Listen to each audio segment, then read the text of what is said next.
Arkadaşlar bugün Çapkın'ın konuştuğunu öğreneceğiz. Konuş bakayım Çapkın. Ana.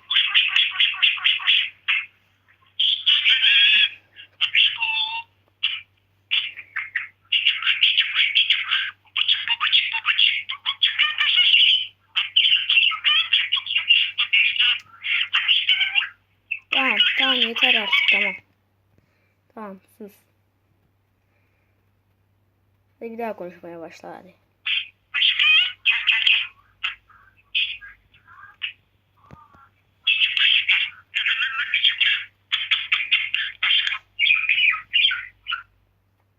İşte böyle gördüğünüz gibi konuşuyor. Arkadaşlar. Sus dediğimde de susuyor. Konuş dediğimde de konuşuyor. Arkadaşlar. Şşt. Ve buradan selamını gönder.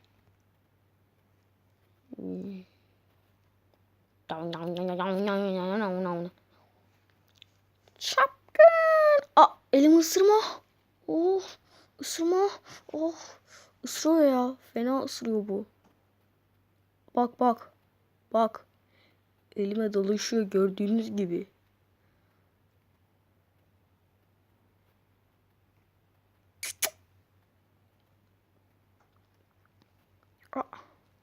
Yapma. Seninle küserim bak. Öpeceğim. Oh.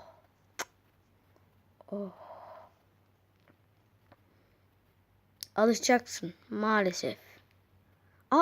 Fena ısırıklı ya. Seni nereden aldık biz ya? Para boşuna verdik vallahi. Isırma. Isırma.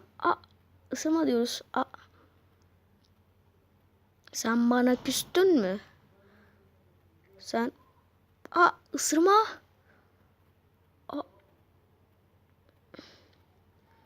Isırıyor bir de. Ben de seni böyle kafesine geri koyarım. Sana ceza var. Konuş.